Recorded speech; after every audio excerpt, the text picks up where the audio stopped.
নমস্কাৰ মৰমৰ ছাত্ৰ ছাত্ৰীসকল, আজি তোমালোকৰ মাজত লৈ আহিলোঁ ছুটি বিচাৰি আবেদন। যিহেতু আমাৰ বহুতো কাম থাকে, ঘৰত থাকে, ক'ৰবাত বিয়া খাবলৈ গ'লেও থাকে কাম বন। চ' আমি কেনেকৈ আবেদন লিখোঁ আজি তাৰ বিষয়ে আমি তোমালোকক ক'ম।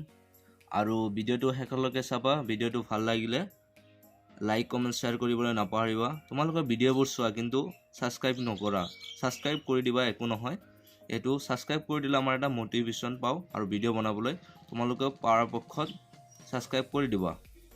প্ৰথমতে লিখিবা প্ৰতি মাননীয় বিদ্যালয়ৰ প্ৰধান শিক্ষক মহোদয়।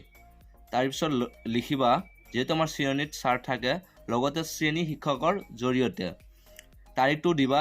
যোনদিনা আবেদনটো লিখিবা সেইদিনাৰ তাৰিখটো তোমালোকে দিবা।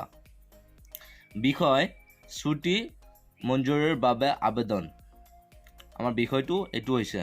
তাৰপিছত মহাশয়, সন্মানপূৰ্বক বিনোদ নিবেদন এই যে মই ৰোগত ভোগাৰ বাবে যোৱা ইংৰাজী তোমালোকে কিমান তাৰিখৰ পৰা কিমান তাৰিখলৈকে স্কুল ক্ষতি হৈছে সেইটো তাৰিখ তোমালোকে দি দিবা।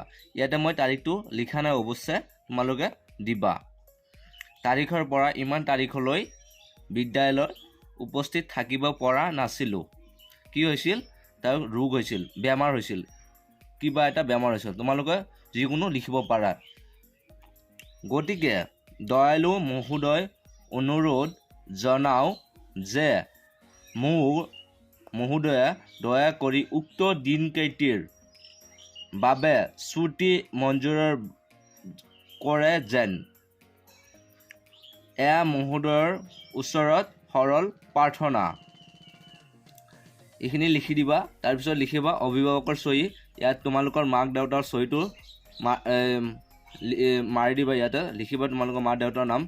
তোমালোকে নিজে চহী নামাৰিবা, আকৌ মাক দেউতাক দি চহী কৰাবা। নিজে মাৰাটো বহুত ভুল হয়, বহুত বেয়া। তাৰমানে তোমালোকে নিজে নামাৰিবা, মাক দেউতাক চহী কৰাবা।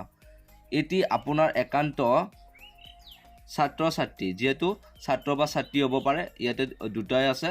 তোমালোকে ল'ৰা হ'লে ছাত্ৰ লিখিবা, ছোৱালী হ'লে ছাত্ৰী লিখিবা। তাৰপিছত নামটো লিখি দিবা আৰু চেনটো লিখি দিবা। আজিলৈকে ভিডিঅ'টো ইমানতে শেষ কৰিলোঁ মৰমৰ ছাত্ৰ ছাত্ৰীসকল।